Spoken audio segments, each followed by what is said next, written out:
data and capacity. So these slides flow from discussions I had with a couple of students in lab. I have already tried a bunch of times to get through these and not had a run that I like. So this time I'm just going to kind of shoulder through it, and no matter what happens, we're just going to go. So capacity is loosely the network's ability to store information and exhibit complex behavior, right? So we are basically talking about the capacity to learn, right? If you kind of think about what learning means in human beings, storing information and planning, that's kind of it, right? Networks with more parameters have more learning capacity, and when we're talking about neural networks specifically, by adding capacity, we usually mean either making layers wider or making networks deeper, right? And here is a little thing I drew from the attempt to go through these slides that I just erased. If I originally have a 2 to 3 to 1 network, right, making a layer wider, right, adds parameters, and this adds capacity. And here I've made the layer wider, right, by going to a 5-node hidden layer. And here I have made the network deeper by adding a layer. See? Now it's 2 to 3 to 3 to 1, right? And I will go ahead and say now that I think deeper is more effective at allowing the layer to learn sort of more nonlinear rules, right? I think there is, especially for shallow networks, it is reasonable to say that going deeper is a more efficient use of parameters than going wider in many cases. All right. So sometimes networks can have too little capacity, and we've already seen what that does. That makes you incapable of learning a rule, right? So when we had the XOR rule, for example, we tried to teach that to a network without a hidden layer and found that we couldn't, right? Excuse me. Mathematically, we can't. If we don't have a hidden layer, our network will never be able to be nonlinear enough to learn the XOR rule. So we talked about that in terms of matrices. We looked at what the actual math that is happening is. But another way that we can think about it is that the network just cannot bend enough, right? So again, I use the word nonlinear. I have been trying to avoid using the word nonlinear a lot because that's kind of, that might be getting more toward math that we don't want to deal with too much. But what I'm basically talking about is the network's ability to bend, right? If we think about, again, if we think about our network as a rule over 2D space, right? So our 2 input, 1 output, no hidden layer network as a rule over 2D space, then a network without a hidden layer is a plane, right? It can't bend. And if we want it to learn a bending rule, which we do with XOR, then we have to add a hidden layer, because as I mentioned to a couple of people, right, if you graph XOR over a 2D plane, it looks like this. Right.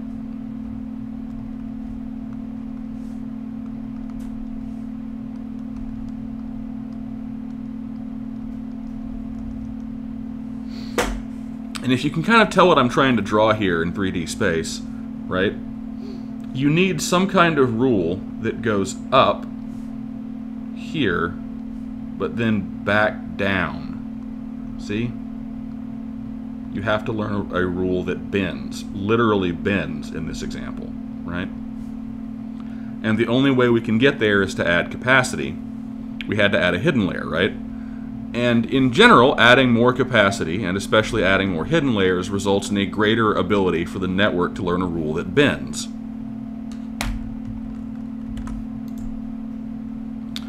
But there's kind of a dual problem, though, and that's that if you add too much capacity, your network can easily learn a malformed solution to a problem, right? So we can control what the network does near a training point, right? And so I guess that's kind of tautologically true, because that's what training the network is, right? Is forcing it to fit a certain number of known training points arbitrarily well. But the network might be doing something crazy and unintended far away from any training point, right? And there are a couple of manifestations about this. So again, we can kind of think about this in terms of bending.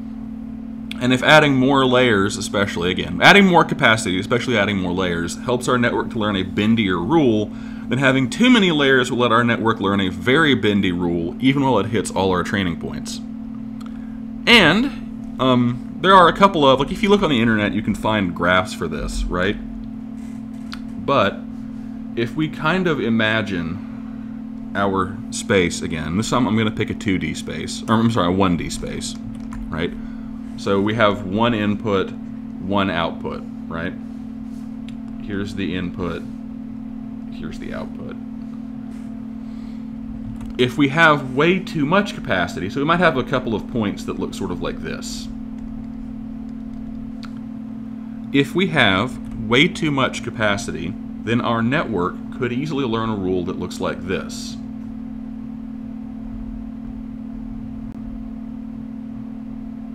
Oops, that's exactly what it wouldn't do. Whee! Whee! Whee! Again, that's exactly what it doesn't do. So far away from training points, it might be nuts. And even in the vicinity of training points, if it's very nonlinear, right, if it has the capacity to learn a very bendy rule, it might hit the training point and then oscillate between them.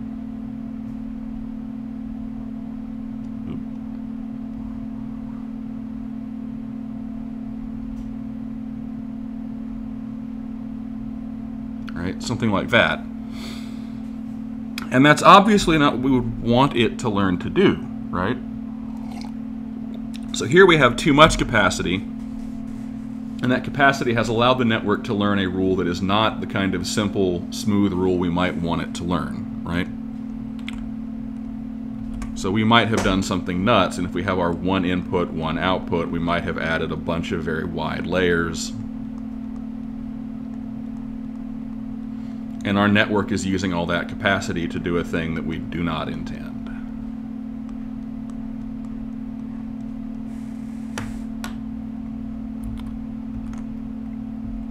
Okay.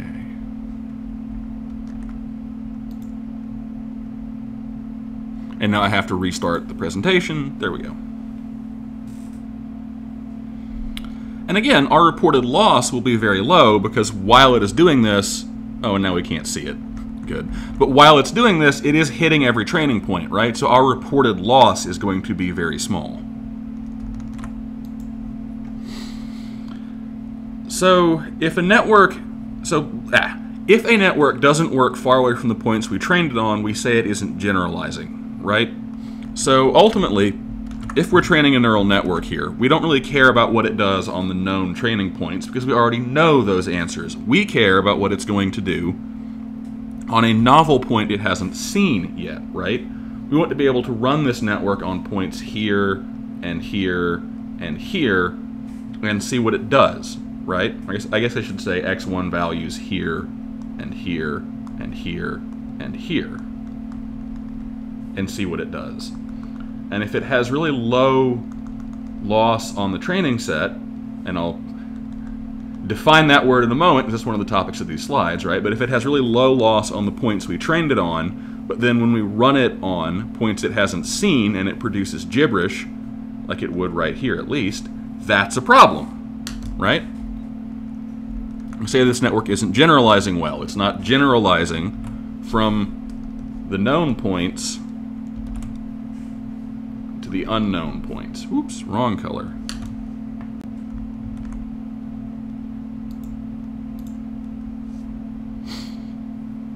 So, there are a couple of different sort of phenomenons related to this. One of them is called overfitting, okay? So, overfitting is what occurs when the network basically is trained for too long and it starts to get better at the tests at the known data, right? When it starts to get better at our known points by getting worse at unknown points. We'll talk about that in a little bit, right?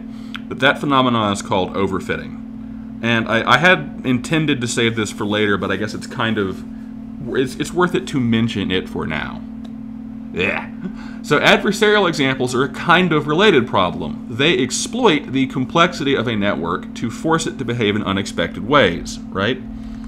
So we kind of talked a little bit. So this network has one-dimensional input and one-dimensional output. I think to at least one of the groups I mentioned that very high-dimensional math can get very weird, right? It's easy for points to be very far away in high dimensions even when they don't look like they should be.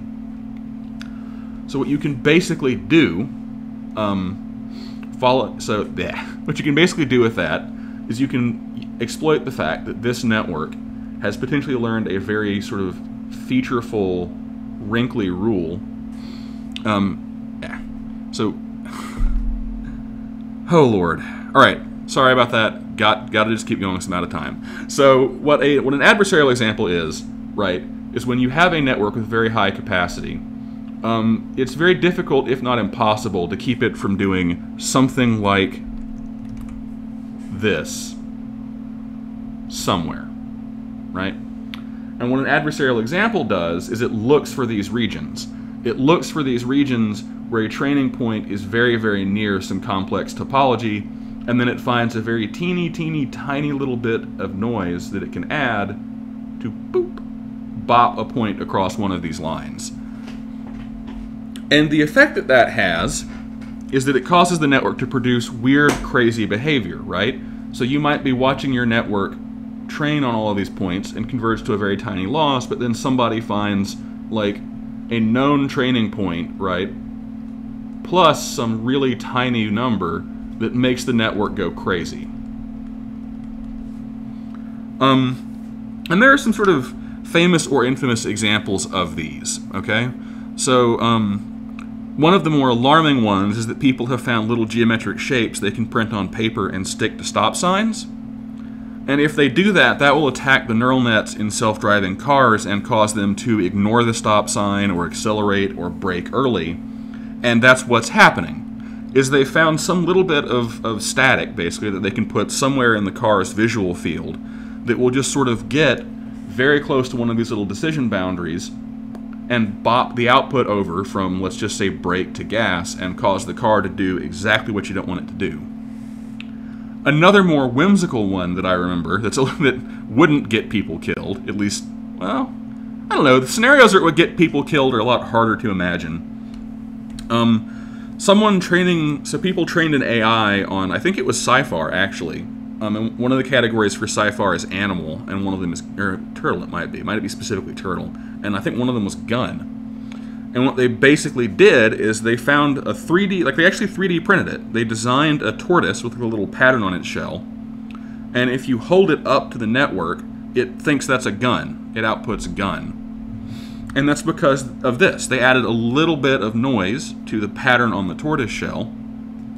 And that input does exactly this. In sort of the output space, somewhere you have a region where tortoise and gun have a dividing line, and there's a little one of these. And they just outputted a little bit of noise, just a little bit, so that even though they didn't change the input much, they jumped to the other side of that crazy little feature and caused the network to output gun. And not only output gun, but output gun with very, very high confidence.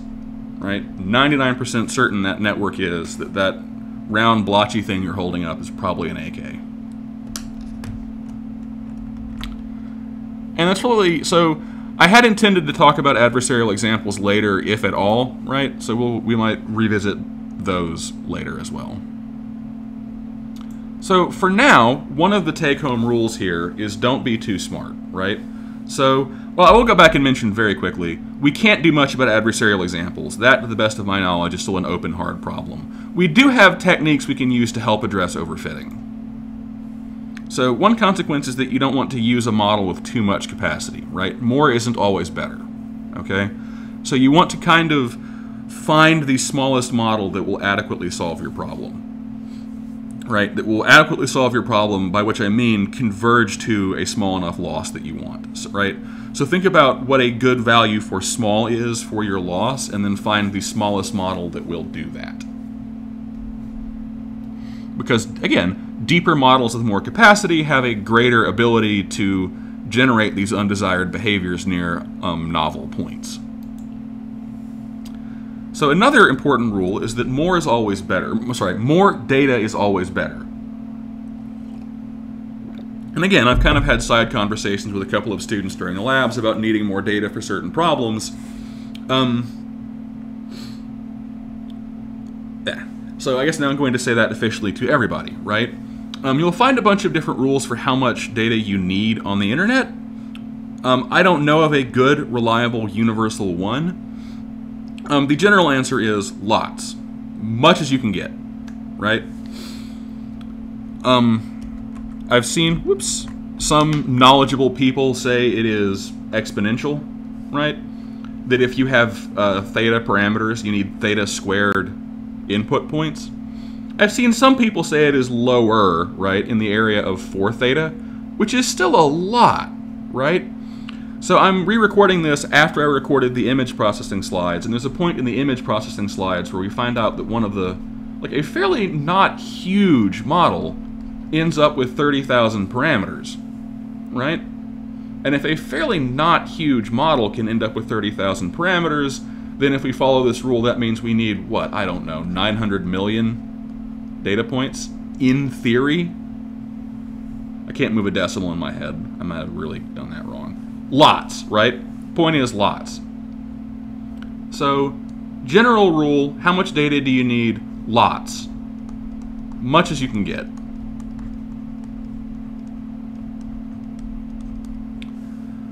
And, of course, all of your data needs to be distinct, otherwise you're not gaining information, right?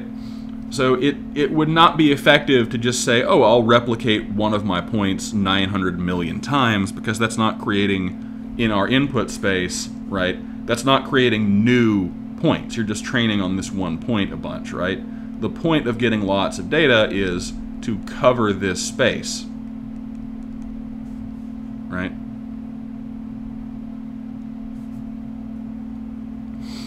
All right. So how much? So rule, lots. Need lots of data.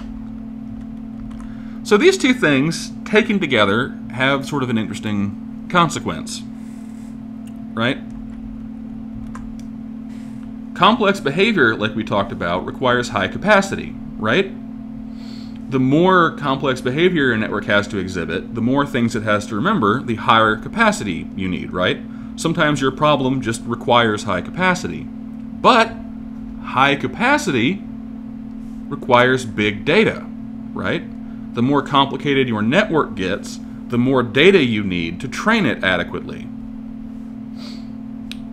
If you wind up needing a very big network and a very large amount of data, you need big iron. And by big iron, I mean one of those crazy massive server setups that Google and governments get, right?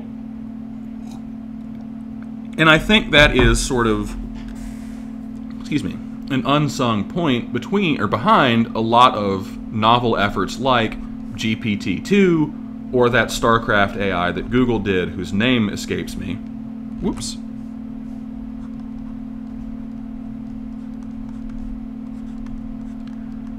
In that, while in some of these cases a lot of novel work was also done, a vital point in making these things happen was just being in one of the groups that has a massive server farm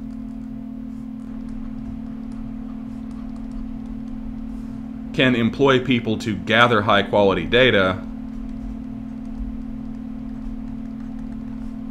or have some other business venture that is generating high-quality data internally, and being able to just throw a bazillion human and compute hours at your problem, right?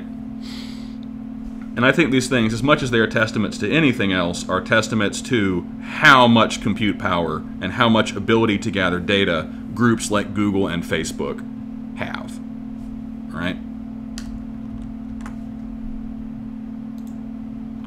Which, to be clear, is not to say that you should despair, right? You can still solve interesting... So if you're seeing that and thinking, I'm never going to be, John Google, and I'm never going to have that much data and that much compute power at my command, despair not, because there are still interesting problems that we can solve with much smaller networks that we can train on a laptop, right? I've done it. right? All right.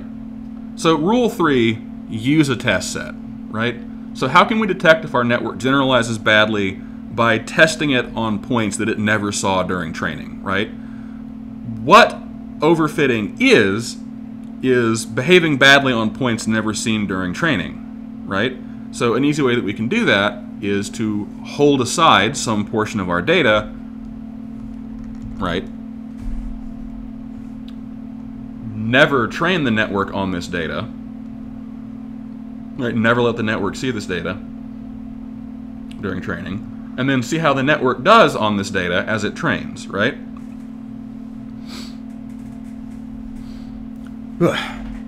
So hold aside some portion of our data, don't train the network on that data, and then use that data to evaluate how the network is performing, right?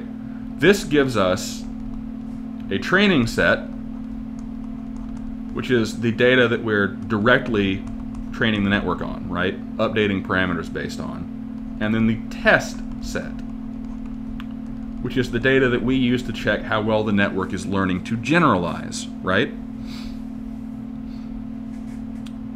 TensorFlow will allow us to do this fairly easily, by the way. Again, you will see a couple of different rules as to how large a portion of the data your test set should be. Very roughly, I usually use something around 1/3 as the starting point. I don't know why I drew those lines, right?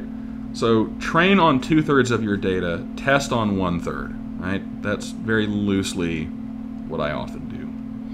And there are other much more complicated schemes that come out of statistics that are better, but are also, again, more complicated, and just reserving 1/3 of your data as test set data is probably a good place to start, right? And now that we have formally named the test set, overfitting often looks like this. If you train your network for too long, you sometimes see the scenario, I'll use a different color, where the test set loss keeps going down. Oop! Training set loss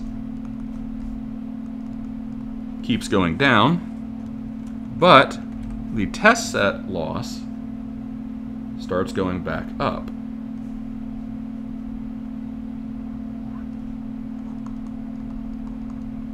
Right? And again, this is extremely bad because the test set loss, reflects what we're actually going to see the network do with novel, unseen data that it gets given in use, right? The test set actually reflects what we're going to see, or is more likely to reflect, I should say, what we're going to see when we actually use this network in the wild, right?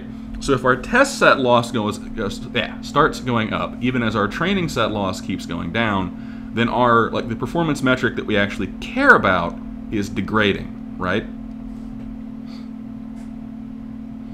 So one of the easiest ways, one of the simplest ways that you can stop this is just early stopping. It's just to stop training the network about right here, right?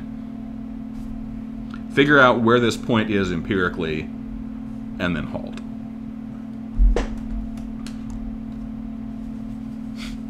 All right. So, a summary of the rules from this chapter, right? More complex behavior requires more capacity, and more capacity requires more data, right? How much more data? More, right? We can write down some rules that are, rules of thumb. Some are more and some are less theory grounded. There isn't one absolutely widely accepted correct one as far as I know. More. More data is pretty much always better, right? And also use a test set to detect overfitting, right? And we also briefly mentioned adversarial examples. Those end up being much more difficult, right? We can use a test set to at least detect overfitting, right? And know if that's going to be a significant problem. Okay. That is that. I hope I didn't stumble too much. and that is Unit 422, I think.